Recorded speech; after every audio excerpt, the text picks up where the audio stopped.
দেখুন, স্বতঃস্ফূর্ত জনরোষের নামে এই গুন্ডাগিরির আমরা এবিপি আনন্দে গত 20 বছর ধরে এই সংস্কৃতির বিরুদ্ধে লড়াই করছি। আজকে আর্কাইভ থেকে পর পর উদাহরণ রাখবো, এই জামানা তার আগের জামানারও একাধিক এই অনুষ্ঠানেই রাখবো। আমরা বিশ্বাস করি যে এই রাজনৈতিক সংস্কৃতিতে শুধু যে নেতাদের রক্ত ঝরে তা নয়, নিচুতলার বহু কর্মীর মায়ের কোল খালি হয় রাজনৈতিক হিংসায়, শুধু এই সংস্কৃতির জন্য, এই ব্যাধি এই সংস্কৃতির জন্য।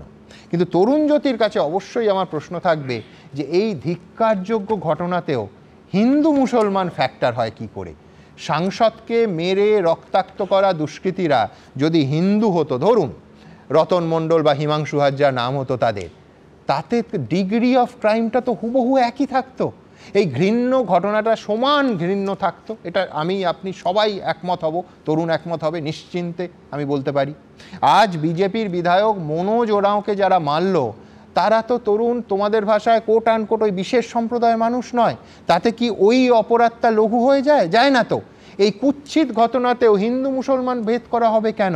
এই প্রশ্ন যেমন থাকবে, পাশাপাশি অবশ্যই ত্রিপুরায় তৃণমূল দফতরে হামলা, এবং লক্ষ্য করুন কি ট্র্যাজিক যে ত্রিপুরায় হুবহু পশ্চিমবঙ্গের মতো পুলিশি নিষ্ক্রিয়তার উত্তর চাইব তরুণ জ্যোতির কাছে।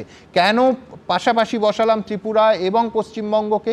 কেন পুলিশি নিষ্ক্রিয়তা? ফুটেজ দেখলেই বুঝবেন যে কাল এই ঘটনা যখন হচ্ছে তখন পুলিশ পুতুলের মতো দাঁড়িয়ে আছে। কিন্তু তরুণ জ্যোতির কাছে অবশ্যই ত্রিপুরার জবাবও নিতে হবে। সুমনদা, ত্রিপুরার জবাব দিচ্ছি, তার আগে কিছু বলা উচিত কতগুলো কথা। আমাদের মাননীয় মুখ্যমন্ত্রীর ওপর ব্যক্তি তরুণজ্যোতি তিওয়ারির কোনো রাগ নেই। আমি মনে করি আমাদের মাননীয় মুখ্যমন্ত্রী মোক্ষ লাভ করেছেন, তিনি সব কিছুর ঊর্ধ্বে চলে গেছেন। যেমন ধরো দক্ষিণবঙ্গে যখন বন্যা হয় তখন দোষ হয় ডিভিসির, উত্তরবঙ্গে মানুষ যখন মরে তখন তিনি কার্নিভালে ব্যস্ত, তার পক্ষে সময় বের হয় না উত্তরবঙ্গে যাওয়ার। কার্নিভালের নাচটা আর উল্টো ভায়োলিন বাজানোটা বেশি ইম্পর্ট্যান্ট। কলকাতায় যখন জল জমে মানুষ মারা যায় তখন দোষ হয় সিএসসির, চাকরি চুরি হলে দোষ হয় আধিকারিকের, চাকরি চোর ধরা পড়লে দোষ হয় কোর্টের, কেউ যদি এগুলো চুরি নিয়ে বা দুর্নীতি নিয়ে কথা বলে দোষ হয় তার, ইলেকট্রিসিটি বা সিএসসি বা গভর্নমেন্টের এগেনস্টে যে কথা বলবে দোষটা হয় তার।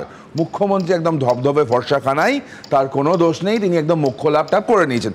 এক্ষুনি মানে একদম সৌজন্যতার কথা শুনছিলাম আমি, তারা বলছেন সত্যিও দেখেছেন যে আহত খগেন মুর্মুকে দেখতে গেলেন আমাদের রাজ্যের মাননীয় মুখ্যমন্ত্রী। দেখলেন তো আমাদের মুখ্যমন্ত্রী কতটা মানবিক? আমরা দেখেছি তো, যখন আমাদের ভাই বোনরা মরছিল, ডুবছিল, বাড়িঘর ভেসে যাচ্ছিল, আমার মুখ্যমন্ত্রী নাচ করছিলেন, সৌজন্য। আমরা দেখলাম যখন খগেন মুর্মুকে দেখতে যাওয়াটা তুমি নিশ্চয়ই ক্রিটিসাইজ করছো। খগেন মুর্মুকে দেখতে গেলেন, পাশে তো শঙ্কর দাও ছিল। শঙ্কর দাকে কি দেখতে ভালো না? শঙ্কর দাকে কি দেখতে ভালো না তার জন্য জাননি না অন্য কোনো রাগ আছে? উত্তরটা অন্য। খগেন মুর্মু লোকসভার সাংসদ, রাজ্য বিধানসভার চিফ হুইপ হচ্ছে শঙ্কর দা, প্রায় সরব হন মুখ্যমন্ত্রীর বিরুদ্ধে, তার জন্য তাকে দেখতে যাওয়া যাবে না। এটা হচ্ছে সৌজন্যতা। এটাই কি বলছো? তার মানে খগেন মুর্মু মাঝে মাঝে সফট না, তৃণমূল সম্পর্কে বাস্তব। কারণ মুখ্যমন্ত্রী বিধানসভায় যখন প্রায় কোশ্চেন করে তার জন্য যাওয়া যাবে না, এটাই বাস্তব। খগেন দা সেটা যা হলো, আমরা অত লোকসভায় প্রশ্ন করেন, আমরা চোখের সামনে দেখলাম। সুমনদা, যারা যারা তুমি বলো না হিন্দু মুসলমান, আমরা করতাম না তো হিন্দু মুসলমান, তোমার প্রশ্নটা কেন আসলো? আমার মায়া হয় পশ্চিমবঙ্গের সংখ্যালঘু সম্প্রদায়ের ওপর, মায়া হয়, খারাপ লাগে। তারা তো পশ্চিমবঙ্গেরই, আমাদেরই সহনাগরিক। যখনই কোনো ঝামেলা হয়, ঝামেলা দরকার হয়, তখন বারবার এই সংখ্যালঘু সম্প্রদায়ের মানুষদের তৃণমূল এগিয়ে দেয় কেন? বারবার এদেরকে এগিয়ে দেয় কেন? যে নামগুলো এসছে সামনে, তোমরাও দেখিয়েছো, সংখ্যালঘু সম্প্রদায়ের মানুষ, কেন তোমার মনে হয় তারা কেউ লোকাল? কেন আজকের ঘটনায় যারা আছেন তারা কেউ সংখ্যালঘু সম্প্রদায়ের না? আমি মনে করি না। জনরোষ, জনতা যাদের সব কিছু চলে গেছে, যাদের পাশের লোকজন মারা গেছে, বাড়ি ঘর বেঁচে গেছে, কেউ ত্রাণ নিয়ে গেলে তারা আক্রমণ করবে না। আক্রমণ তৃণমূলের সংগঠিত আক্রমণ। আর উত্তরবঙ্গ নিয়ে কথা হচ্ছিল। সুমনদা, এই মাইনরিটি অ্যাফেয়ার্সের এইবার বাজেটটা কত? 5,602.29 crore। উত্তরবঙ্গ ডেভেলপমেন্টের বাজেটটা কত? 866.26 crore। উত্তরবঙ্গ নিয়ে তৃণমূল ভাবে? আজকে উত্তরবঙ্গের একজন বলে যদি যে আমরা মুখ্যমন্ত্রী দক্ষিণ কলকাতার মুখ্যমন্ত্রী, মুখ্যমন্ত্রী দক্ষিণবঙ্গের মুখ্যমন্ত্রী, তাহলে কি খুব দোষ হবে সুমনদা? কলকাতায় যখন জল জমা হয় অত্যন্ত বাজে ঘটনা, আমাদের 12 জন সহনাগরিক মারা গেছে, মুখ্যমন্ত্রী পুজো উদ্বোধন করলো, মুখ্যমন্ত্রী বললেন কি সারা রাত আমি খেয়াল করেছি। উত্তরবঙ্গ যখন সবাই দেখছি, তোমার টিভিতেও দেখাচ্ছে মানুষ ভেসে যাচ্ছে, জন্তু জানোয়ার ভেসে যাচ্ছে, সেই সময় আমি দেখলাম মুখ্যমন্ত্রী নাচ করছে। আর একটা কথা বলে শেষ করবো সুমনদা, তোমার ত্রিপুরার উত্তরটাও দেবো, একটা কথা বলে শেষ করা উচিত। দেখো প্রকৃতি ক্ষমা করে না। আগুনে হাত দেবে যখন, আগুনে যদি হাত দাও আগুন তোমায় ক্ষমা করবে না, আগুন হাতটা পোড়াবে, এর নিয়ম। হ্যাঁ, তার মানে ত্রিপুরায় তোমরা আগুন জ্বালাবে? ওটার জন্য বলছি না আমি। পুষ্পা সিনেমাটা মনে আছে, কাঠ ভেসে আসছিল প্রচুর, সেই পুষ্পা সিন আমরা দেখেছি। তোরসা নদীতে বিপুল পরিমাণে কাঠ ভেসে আসলো, জঙ্গল কাটা। প্রকৃতির সাথে খেলা করলে প্রকৃতি খেলা করে। রিসেট বাটন একটা প্রকৃতিরও আছে, প্রকৃতি সেই রিসেট বাটনটা টিপে দেয় কোনো সময়। আমি তোমার সঙ্গে একমত, কিন্তু আমি বলছি আজকে বন দপ্তর ব্যাখ্যা দিয়েছে যে ওই কাঠ ভুটান থেকে ভেসে আসছে। বন দপ্তর অনেক কিছু দিতে পারে, কালি যদি ডিভিসির জন্য উত্তরবঙ্গে বন্যা হতে পারে, ডিভিসির জল ছাড়ার জন্য যদি উত্তরবঙ্গের বন্যা হতে পারে, ভূগোল যদি পরিবর্তন হতে পারে, তাহলে বন দপ্তরের এই ব্যাখ্যাটাও ঠিক যে রাজ্যের মুখ্যমন্ত্রীর নাম মমতা বন্দ্যোপাধ্যায়। দেখো ত্রিপুরা মানে সিম্পল কথা, every action has same and opposite reaction. Gandhi রাজনীতি আমরা দেখে নিয়েছি, আমরা আমাদের কর্মীদের একের পর এক হারাতে আমরা দেখে নিয়েছি, মানুষকে দিনের পর দিন দেখেছি। আমাদের কাঁধে না ওই লাশগুলো আছে।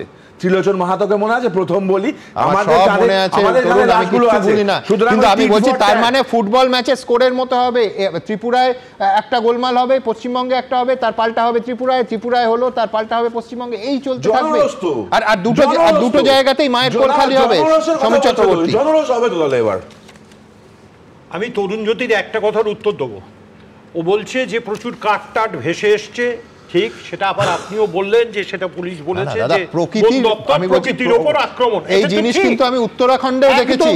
কথা হচ্ছে যে প্রকৃতির উপর মানুষের অত্যাচার চলছে এবং প্রশাসনের একটা বড় অংশ দুর্নীতির কারণে চোখ বন্ধ করে আছে। এটা আমি আপনার সঙ্গে সহমত, কিন্তু এই প্রসঙ্গে একটা কথা বলছি। তরুণ যে একদম তৃণমূলের দিকে আঙুল তুলে দেগে দিয়ে চলে গেল, তাহলে উত্তরাখণ্ডের এই যে বিপুল বন্যা কাজ কে দায়ী?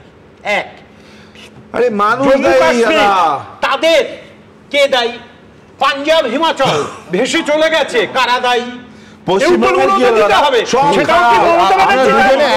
একটাই কথা বলছেন যে মানুষ দায়ী, কোনো সন্দেহ নেই, কিন্তু সেই দায়ী মানুষের সেই দুষ্কৃতি, সেই দুষ্কর্মগুলোকে আটকাবে কে? সেখানেই তো সরকার আর প্রশাসনের ভূমিকা। আমি এইখানে কথা বলবো, সারা দেশের প্রধানমন্ত্রী নরেন্দ্র মোদী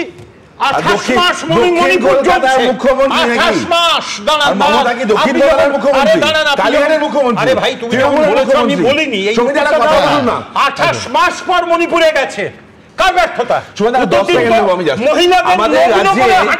বিপর্যয় মোকাবেলা দপ্তর আছে, বিপর্যয় মন্ত্রী আছে, সে কি মণিপুরের এত বড় বিপর্যয় জাভেদ খান কোথায়? আরেকটা কথা বলবো, ওখানে যেদিনকে থেকে এই ঘটনাটা হলো সেদিনকে সকাল থেকে আর্মিকে দেখা গেছে, এনডিআরএফ কে দেখা গেছে, ভারতীয় জনতা পার্টিকে দেখা গেছে, আরএসএস কে দেখা গেছে, বিদ্যার্থী পরিষদকে দেখা গেছে। তৃণমূল কোথায়?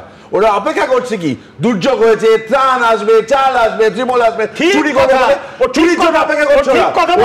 নেই কেন? মানুষদের পাশে নেই কেন? আপনার কি হয়েছে? মানুষদের পাশে আপনারা নেই কেন? উত্তর দিন না। ঠিক এইরকম ঘটনাই তো পেহেলগাঁও। প্রধানমন্ত্রী যখন বিহারে জনসভা করলেন, দেশের মধ্যে